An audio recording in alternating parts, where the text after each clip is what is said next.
Namaste nerds, this is Navanad, your resident budget pub stomper, and today we're going to be talking about the exciting conclusion of the cook-off, the budget competitive brewing competition that I announced a week or so ago with a cash prize. We didn't have as many entries as I would have liked to have gotten. The video didn't actually do as well as most of my videos do, but we had great quality. Where we lacked in quantity, we made up for in quality. We had some really good $100 brews. Now, the way the contest was graded, there were 3 judges, and we all judged them. The 2 judges, aside from myself, judged them without even knowing who built the decks. So there was like an anonymity thing, and they judged on one of them on overall power level, and one of them on the uniqueness, the spice, the coolness of the deck. And then I judged on deck building efficiency. And so the way that and budget deck building efficiency. So the way I was looking at that was, given that the player has selected the commander and strategy that they're trying to do, how well did they utilize their $100 budget and 100 slots to effectively accomplish that goal? I loved this deck, and this did very well in power, but we've seen a lot of Dina, and so it kind of lost some points in uniqueness. But I wanted to just list this as an honorable mention because of all the decks that were submitted. If I had to play one in a tournament, I think it might be this deck here. If you're not familiar, this Dina is a Hulk deck. It has a sacrifice outlet in the command zone, so if you can get your Hulk into play by whatever means necessary, you sacrifice the Hulk, then you set up a Hulk pile that just wins the game on the spot. Dina, unlike a lot of Golgari Hulk decks, has access to another one, or well, actually now 2, 1-card win conditions. There's only 1 in this deck. The other one's a creature version of Exquisite Blood, and it just came out. I think it came out actually after this was submitted. Be interesting to see if the brewer, is it Mistraven? Yeah, if Mistraven ends up incorporating that in addition to or instead of the Exquisite Blood.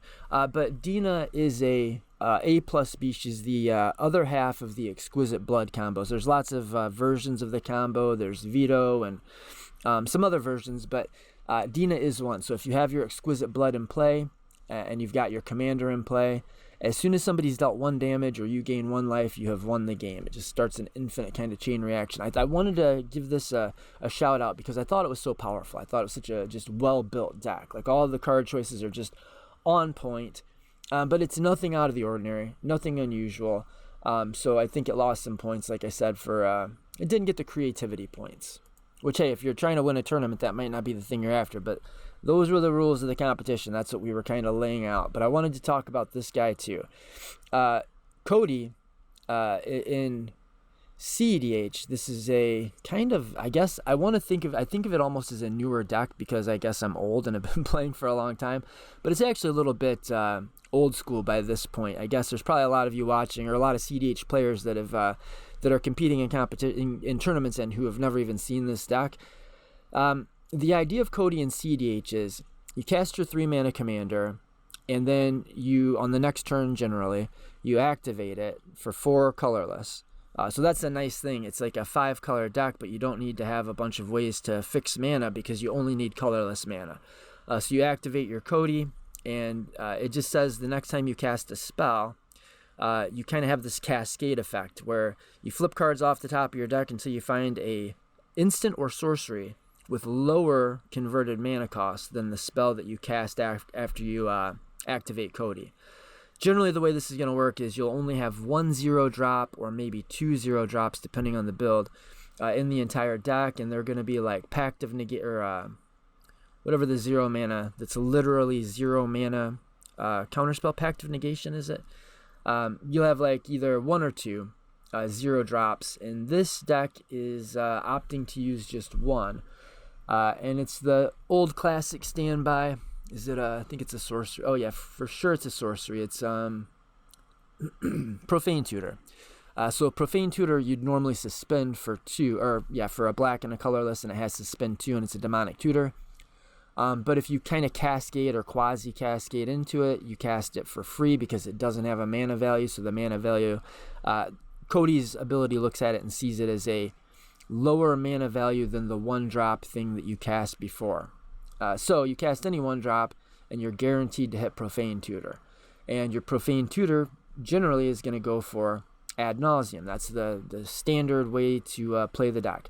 Or in this deck's case, as in some of the other decks, the one drop that you use will often be an untapper, which will allow you to untap Codie, like Emerald Charm, untap your creature, untap target permanent, and then you reactivate Codie, so you actually get 2 Codie activations.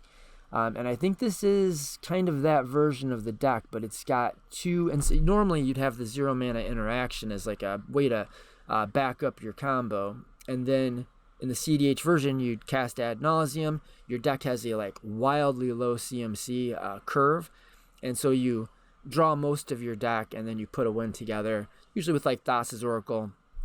But this deck is not doing that. This deck is winning with Hypergenesis and Maze's End. Is that the name of the card? So the Hypergenesis has Suspend also.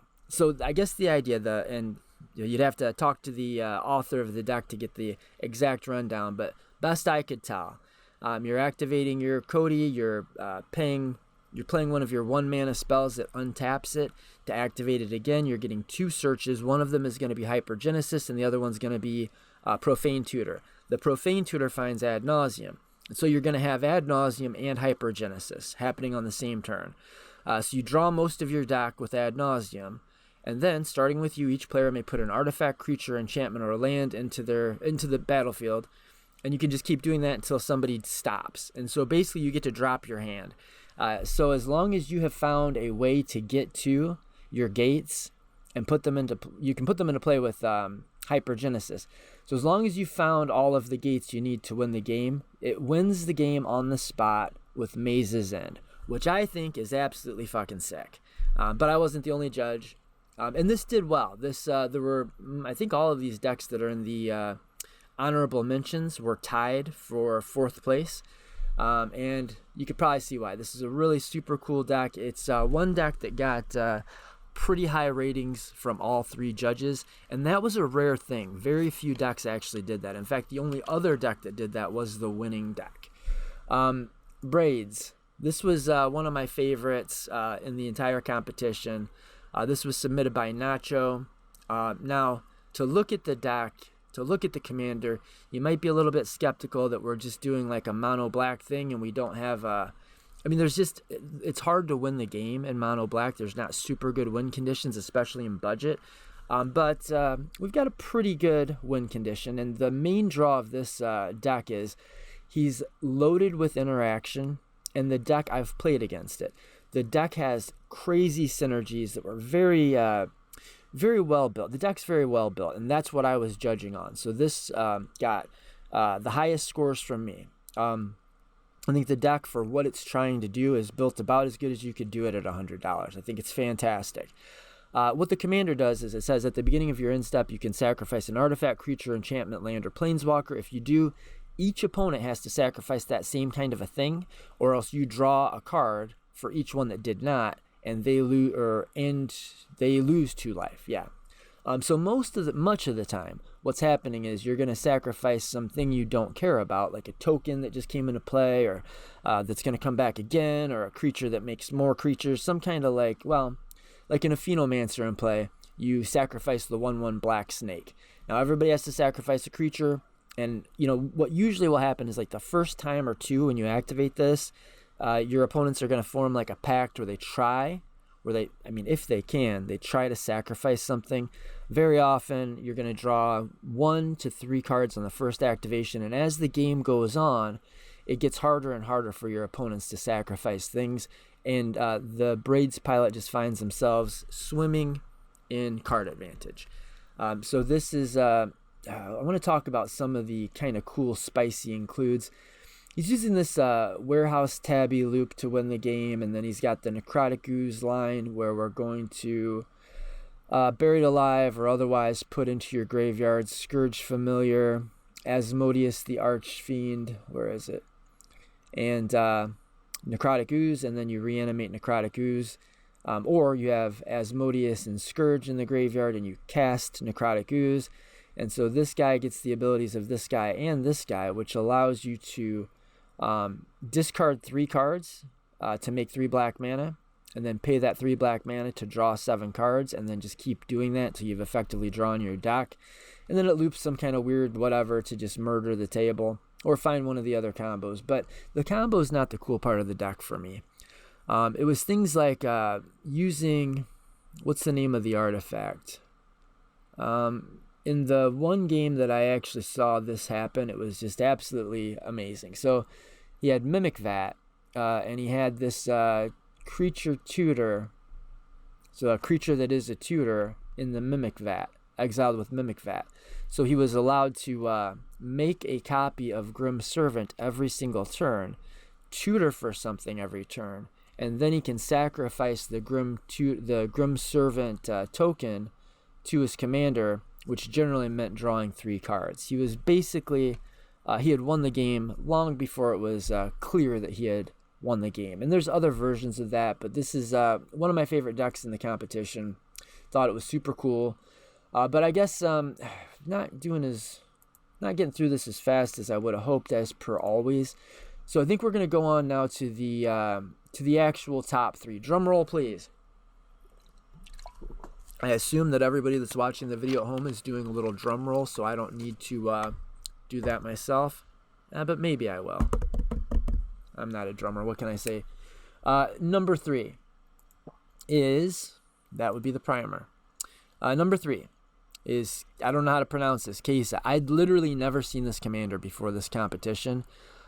This was one that, I don't know, I think it's super cool. I'm surprised that more people aren't brewing with it, especially in the budget space. I know the mana base can be a little bit tricky for a 3 mana, 3 color identity commander and $100 budget, but it does seem to keep getting easier and easier to do that. Wizards has been doing a pretty good job of reprinting lands, specifically dual lands, specifically not awful dual lands. So maybe we do want to look at the primer for this. The way I look at this deck is it's like 4 mana Niv Mizzet, basically. I mean, no, it's not Niv Mizzet, but it does kind of the same thing that you do in a CDH Niv Mizzet deck, where you're using your commander primarily as a win condition, as an A to an A plus B combo, where Niv Mizzet combos with Curiosity and the other 2 versions of Curiosity. Queza combos with Nefarious Lich, Lich's Mastery, and Drog Skull Reaver to set up an A plus B combo with your commander that basically says whenever you draw a card, target opponent loses 1 life and you gain 1 life. And then maybe we can find one of the Lich's Mastery type effects right here. And this one says hexproof, you can't lose the game. Whenever you gain life, draw that many cards. Whenever you lose life, whatever, doesn't matter. So whenever you gain life, draw that many cards. And then the other end of that combo is whenever you draw a card, gain a life, and your opponent gets drained for a life. And so any of those 3 versions of that effect go infinite with Queza, and you just win. We do have some of the kind of, but there's a lot going on in this deck, which is cool. It's very interesting. It's very unique. But I do think that it probably lost points in the power category exactly because of how many things are going on in the deck. I think if we wanted to take this to like S tier to win the competition, we would probably get it moving more in like 1 or 2 directions. But it's got a lot going on. There's lots of cool stuff that it does. It's doing this Wheel Thief game. Now, I was looking through the interaction package, and at first I took some issue with some of the cards in here. Like saw it coming. I'm thinking there's just no reason to play that card. We've got way, way, way better, even in budget, we've got way better spells than this. But after thinking it out a little bit more, it kind of starts to make sense because he's playing a bunch of these wheel effects. And he's doing like the weaponize your wheels with like Notion Thief and Narset, where basically if you resolve a wheel effect, you win the game, or you're going to have a hard time losing the game. But also he's playing out of his graveyard with a lot of his combo stuff. So wheeling is actually good in multiple ways. So there's lots of synergy, lots going on. But if you're planning on stripping everybody's hands and you're planning on windfalling away your own hand, it actually starts to make sense to play some of those foretell cards, because you can foretell the card and then have that kind of as an extra hand, so that when you wheel, you end up having one more card than you otherwise would have. So there did seem to be some method to the madness when I looked into it a little bit deeper. But there's kind of the same kind of standby win condition here in terms of the backup plan with Scourge Familiar, Asmodeus, and Necrotic Ooze. But then he's got some other things like the Vilis Broker of Blood. Just kind of goes nuts with some of the other stuff in the deck. I thought this was a really cool synergy. So you can just kind of look at the way these layer. So whenever you draw a card, target opponent loses 1 life and you gain 1 life, right? Now, Vilis says you can pay 2 life and you draw a card. I mean, there's extra steps, but whenever you lose life, you draw that many cards. So you pay a black mana, you pay 2 life, and you're going to draw 2 cards. Well, when you draw 2 cards, you're going to gain 2 life. And so you end up in a situation here where this kind of combos with Scourge Familiar in a bizarre way too. So if you manage to get Scourge Familiar in play and Vilis in play with your commander, you go Super Scion and you win that game also. So I guess basically with this deck, there's just so many cool things, and it's like such an original list, and it's got so much like weird synergy that actually just makes sense. But I think where it came up a little bit short is there's just some internal inconsistency. Some, I would say not just deck brewing, I want to say maybe problems.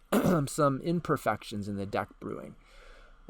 There's like all kinds of synergies, which I'm a big fan of, and there's all kinds of unique and original ideas, and there's all kinds of effective stuff going on. But there's just some little things that, like, well, just for example, some nitpicky things. And hey, this is number 3, so it did well. But I want to talk about some of the nitpicky things maybe that kept it from being number 2 or number 1. Well, you're in blue, you're in a 3-color deck, and you're playing Mana Tithe.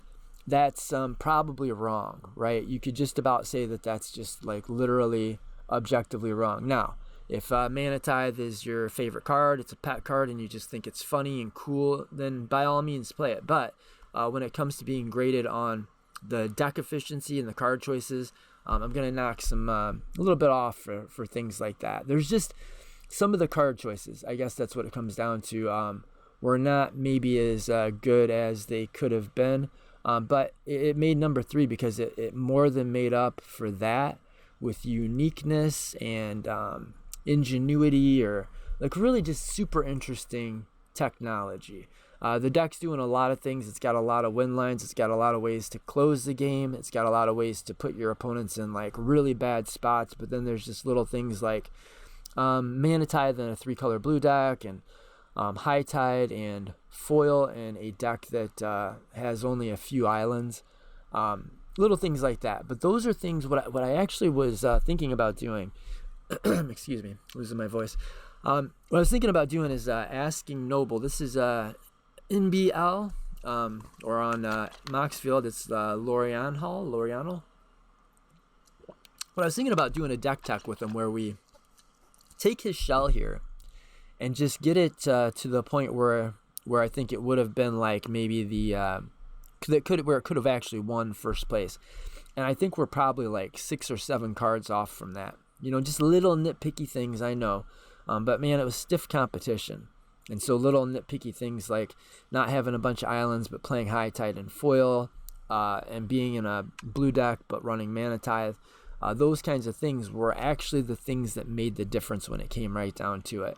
Those were probably the things that stopped us from winning the competition. But fantastic deck, fantastic brewer. I've seen the guy go from, like he almost felt like a casual kind of deck brewer when he first started brewing in this space. But now he's just ramped it up, and he's definitely just massively improved. I think even the 2 deck submissions, if you just look at the other deck he submitted that he's had longer, and then this one that he's worked on and tweaked out more recently, night and day difference between the 2 lists. I think this is awesome. It's fantastic. I think it's got the potential to be like a real force in the meta. And I've never even seen it before. So mad points for that. Now let's go to the number 2 deck. This is another one of my favorite lists. I just think this is so freaking cool. Bonus points, which I said, the bonus points for a good primer. And man, this isn't a good primer. This primer is amazing. It not only has everything lined out or listed in fantastic detail, so you know exactly how to win with the deck, but it's also got a link to another deck tech, and it's got the main combo or one of the main combos explained in an actual video here. This is a very good primer. And my first thought when I was trying to grade and score and judge Tayam was that I didn't know the deck well enough to do it. And I didn't, honestly. But what I did was I reached out to people that do know the deck, and I asked them questions. And I learned a lot, and I read the primer, and I watched the video, and that all helped so much. I don't think I could have, in good faith, given this the kind of high scores that I did had I not had that primer. And then done a little homework on my own. And I asked them questions. I asked questions about some of the card choices, and I asked other people. One of the first things I noticed, and I was just trying to go through and find the flaws, right? That's kind of what I thought. For my judging, the version of judging I was doing, really I felt like what I ought to be doing is looking for bad things and then kind of docking points from there. One of the things I saw was a lack of Hex Drinker, which everybody plays that in these Tayam decks because it's the best mana to counter conversion. But then I just reached out and asked, why do you not play Hex Drinker? And he had a perfectly defensible, logical, and even good reason. There were some other cards I saw that I thought, well, this doesn't look like a card that works very well in this version of the deck, exactly because it doesn't have access to some of the cards that are usually used with it, like Gaia's Cradle. There's some tech in here that usually works with Gaia's Cradle. I'm like, so can you explain that? Because it looks like it wouldn't be worth the include sans Gaia's Cradle. And then he let me know about some other ways that it works, and that there actually is a Gaia's Cradle in the deck that I had missed. It's just a little bit of a slow one, but the deck is a stack. If you're not familiar with Tayam, first of all, consider yourself fortunate. It's like the worst deck ever. It's like only evil people play this list. But Tayam, Luminous Enigma, God, it just has so much text and none of it makes any damn sense. It's a 3/3 for 4. And it says each other creature you control enters the battlefield with an additional vigilance counter on it. Pay 3 mana, remove 3 counters from among creatures you control. Put the top 3 cards of your library into the graveyard, then return a permanent card with converted mana cost 3 or less from your graveyard to the battlefield. So this is a recursion engine. But it's not just a recursion engine. You're not just able to recur things that are in your graveyard. You're also flipping things into the graveyard as you activate. So the name of the game is we want to get as efficiently, we want to get as many counters on as many creatures as we can as efficiently as possible.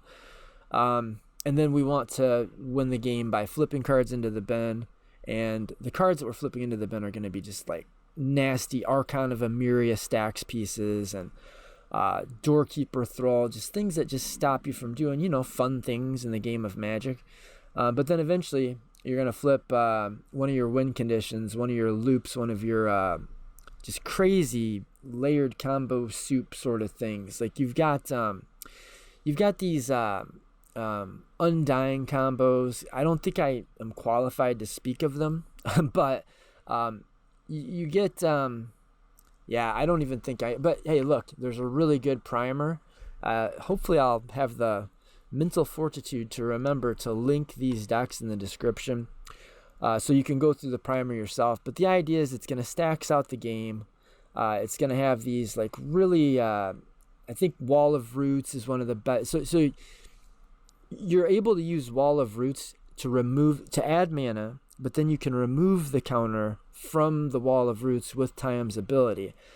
So it's like you're getting free mana and free counters out of it. Pardon my voice. You've got the Ication Money Changer that just continually produces counters for you. But I think the main win cons, and I don't even know that I want to say this is the main win con because I'm not honestly sure. In fact, let's look at the primer before I start talking a bunch of crap. Solve the enigma of how to win with this. I can assure you'll find more than 100 answers. Built with the Mox Field TCG low $100 total budget restriction. What a terrible time to lose my voice. I know Devoted Druid is a really good piece for the deck too, because again, you get neg 1 counters on it when you tap it, and then you can remove the counters to activate Tayam. Maybe we can just go down to the win conditions.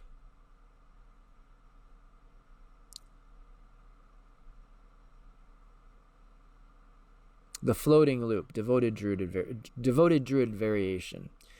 You've got the requirements here. Tap Devoted Druid to make mana. Untap with its own ability. Tap it to make a 3rd mana. Activate Tayam, hold priority. Untap to do it again. Sacrifice it and resolve the activation from the 2nd step, returning it, and repeat. So the combo puts all of your card, it just keeps flipping shit into the graveyard, and it makes infinite counters, and in this case, infinite mana. And then you win the game from there.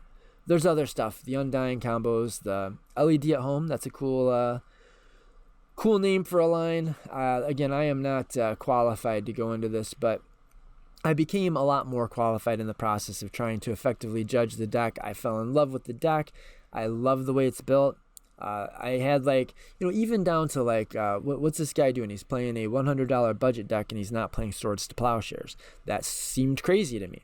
But then I actually went to Discord and talked to another person that plays Tayam and CDH, and he said, no, you don't play Swords to Plowshare. And I'm like, not even Swords? I understand, because we want a really high density of permanents, because those are the things that we're able to recur. So we want to whiff as rarely as possible. We want to, when we're doing our Tayam activations and flipping cards into the graveyard, we want to be able to have options. And you cannot recur Swords to Plowshare, but you can recur a Static Prison, for example. So Static Prison becomes a more appealing option in the deck than even Swords to Plowshares. Just really cool card choices. Really, really unique deck. A very complicated, convoluted thing. I don't know that I could pick up the deck, play it, and win with it, but I know that I could pick up the deck and do some nasty, busted things with it right now, and maybe I could get my opponents to tap out. And I don't mean in mana, I mean tap the mat, give up, because they just realize that they can't beat not even a novice, like a person who's never played the deck before. So I have maximum faith in the deck. I think it's probably got a kind of a bad floor, but just a massive ceiling. It's exactly the kind of deck I hate to play against. All props to, I don't know how to, is it Chow? We're going to call you Chow. K-O Alp? I'm going to say Chalp. So mad props to Chalp. He's also agreed to do an interview if we want to really go into how the deck exactly wins, which I think is probably coming in the not too distant future. All right, so one more drum roll. What's the number 1 deck? Because this was number 2. The number 1 deck in the competition was, drum roll, Voralz CDH Budget by Adama 97. So this deck is sweet. It got very high power marks because it's a very powerful, fast turbo deck. I gave it very high score for the build, the efficiency, and for a couple of reasons. First of all, it has all of the things that the main things that you would think to put in a Hulk deck. That's one. So he didn't miss anything. But then also there were some things that I had never thought of putting in a Hulk deck. But after looking at them in his list, I decided maybe I will from now on put them in the Hulk deck. Now there are some cards. This did not get a perfect 10 from me. There's some cards I think are a little sus. And then there's some other ones that I'm just really torn on. I think we could probably, so this was my mentality. I was trying to take the points off from people. But like just this might be the only like big nitpick I have with the deck is Golgari has had nothing but just fantastic reprints, especially with permanent removal. It's the best. It's got the best removal in all of Hundo comp, and so I feel like Maelstrom Pulse. It just maybe it's something I should have asked about. I don't get this. I think this is probably. I mean, we've got Abrupt Decay. We've got Assassin's Trophy. slaughter pact. We've got we've got access to really good removal. So I'm a little suspicious of this one card, but that's like one card, right? But then there's other things that I had never thought about adding to my Hulk decks in past. Spoils of the Vault. Now this is risky, but I think this in a budget deck, I think this is something that it should be in some of my decks, and I never even thought of it. Now I don't think I've seen this card in like, I don't know, however old it is. It's probably been about that long.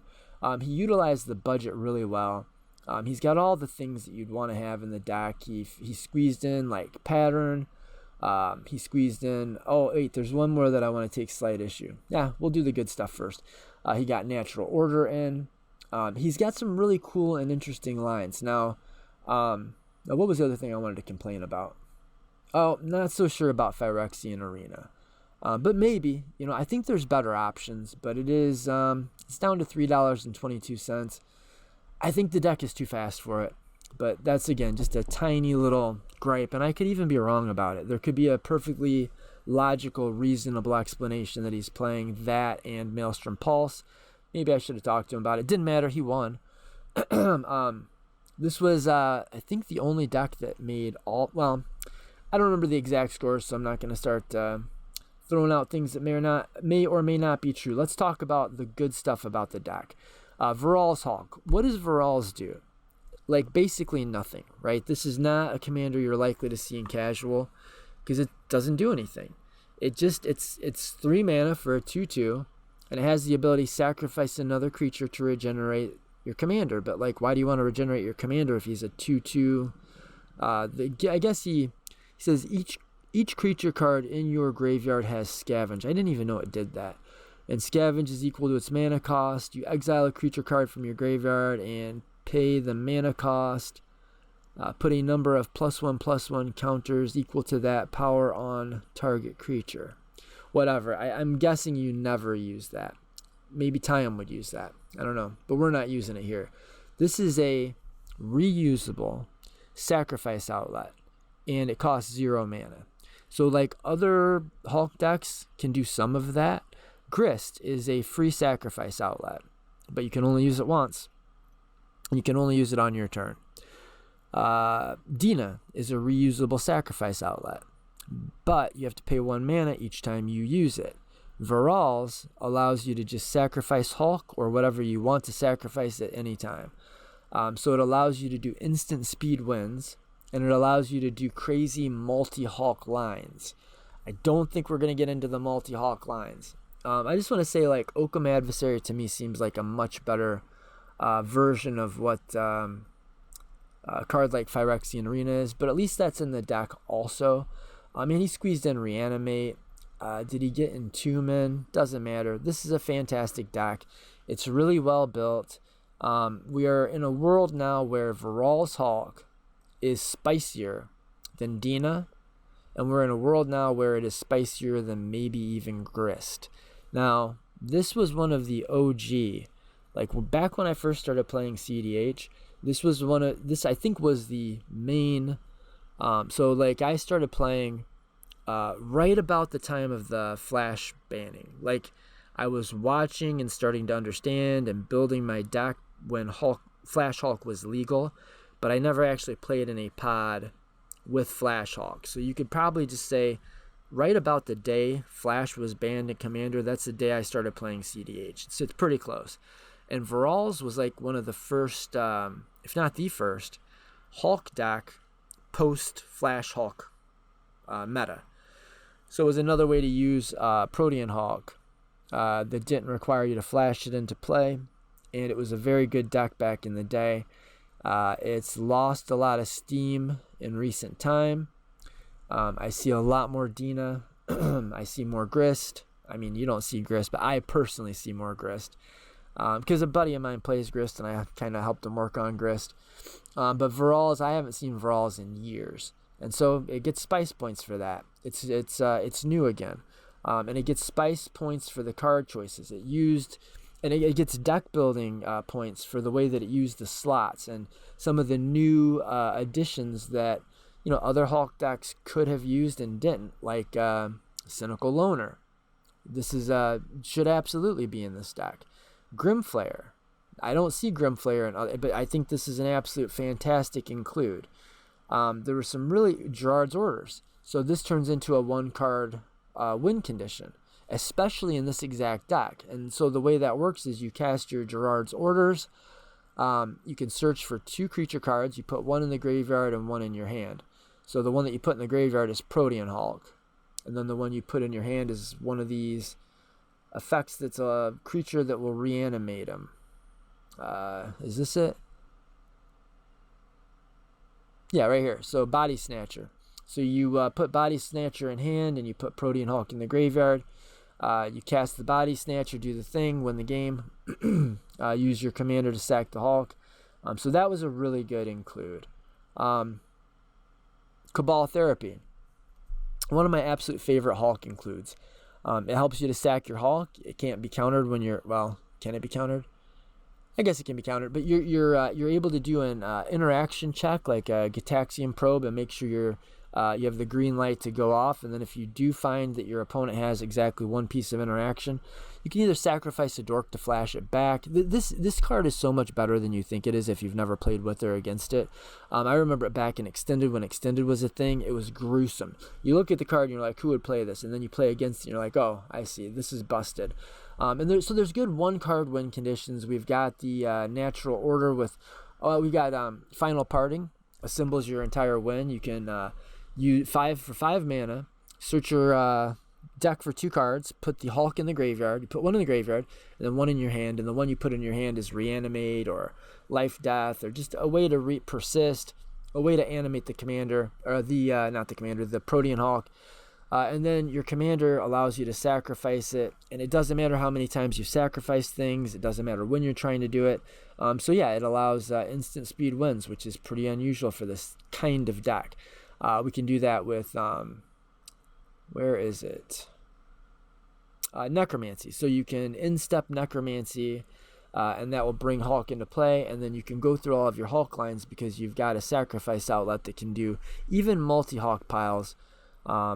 What are the multi-Hawk piles? I don't think I'm going to be qualified, but I'll just say using multiple Hawks, so to speak, like using Body Snatcher to basically come up with 2 Hawks in the same turn, will allow you to set up your pile so that you not only get your win in place, but you also have like protection in the form of like a Sylvan Safekeeper, and maybe redundancy in the form of like Viscera Seer and whatever his other sacrifice outlet is. I thought Golgari Thug was a really neat include too. So yeah, lots of interesting stuff going on here. This is not, I mean, you don't see all of these cards in Hulk decks. In fact, I never see Plunge, and I think Plunge probably should be in Hulk decks. And he does have Rift Sweeper. Spoils of the Vault, again, I thought was really sweet. Vendetta, I think, is... I think if you're not at least considering this in your black decks on a budget, you're probably wrong. I think it's real good, especially for the price. There's a couple other ones. Is this one? Lure of Prey. Play only if an opponent casts a summon spell this turn. Put a green summon card from your hand into play as though it were just played. Right. Okay, so this is one of the cool things you can do, but you have to be using Voralz to do it. So your opponent casts a creature. You cast this as an instant, and you put your Hulk into play on your opponent's turn, and then you can sacrifice it at instant speed with your commander. And so the importance of, I mean, it's so hard to exaggerate how important it is to be able to win at instant speed when you're playing against good opponents on strong decks, because everybody knows what they're doing. They're waiting for a window. And sometimes somebody rushes it and they go off too quick. And being able to win over top of them. So let's say somebody takes kind of a ballsy move and they're like, you know what, I'm just going to go for it.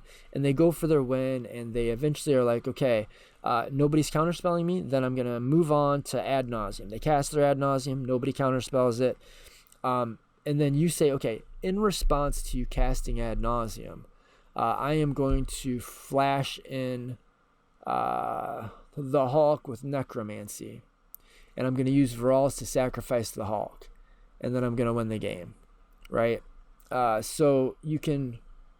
Or also, if everybody's tapped out, and say some big spell resolved that makes you just very confident nobody has interaction.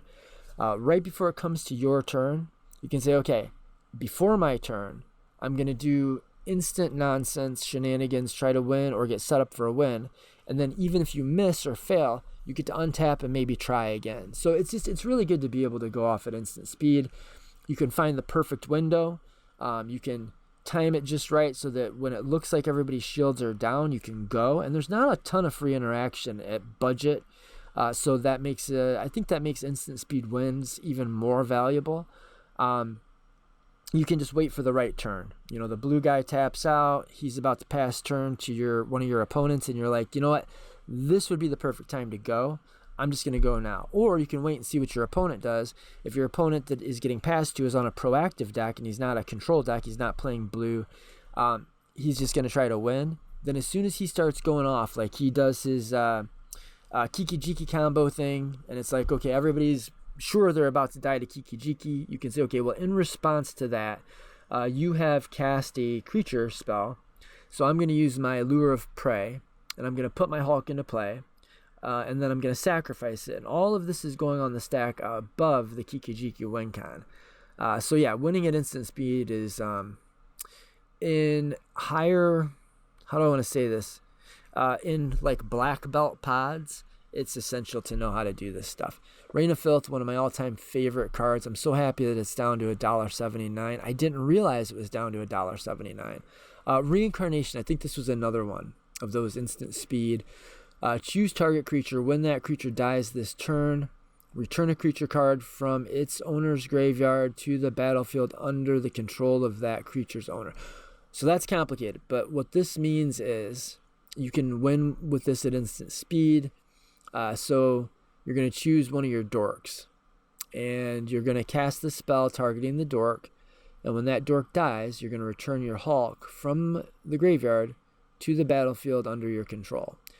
So then you just have to use one of your many murder spells to murder your dork. Slaughter Pact, that's an interesting include. I see this a lot in Hulk decks, but I don't know that I see it a lot in Voralz Hulk decks. I guess it's just another way. If you don't have access to your commander, it's another 0 mana way to kill your commander that has some additional utility. I mean, it is just a 0 mana kill spell. You've got to pay for it, but if it's, if somebody casts Dualcaster Mage and they're about to win the game with it, Slaughter Pacting instead of dying on the spot, probably a good thing. So this is, it's kind of like a typical version of a very powerful strategy, which is Hulk. But there's just enough unique stuff, that it got high scores in every department. That's your top 3 list with some honorable mentions. God, there's so many things. There's Tatiova, the flip planeswalker. We got the morph thing. Just infinite cool and powerful decks were submitted. But these are the ones that got the best grades in total. The best, I keep saying grades, I don't like that. The best scores. And we are at 43 minutes, so that's usually where I run for my 30-minute videos that I like to make. Until next time, may all your decks be winners.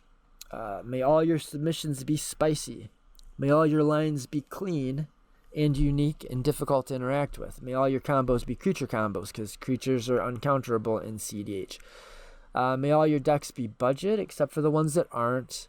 May all the women you loved before love you again, and me too. And Eastside, I wanna wish you a Merry Christmas. I want to wish you a Merry Christmas from the bottom of my heart, until the day that I die. Eastside and the Christmas thing, both until the day that I die, on the west side. Word to your mothers, and word to your mothers' mothers. So I guess I could just shortcut that and say, word to your grandmothers. Peace be with you. May the force be with you and also with you. Over and out. Well, hold on. One more thing. Namaste, nerds.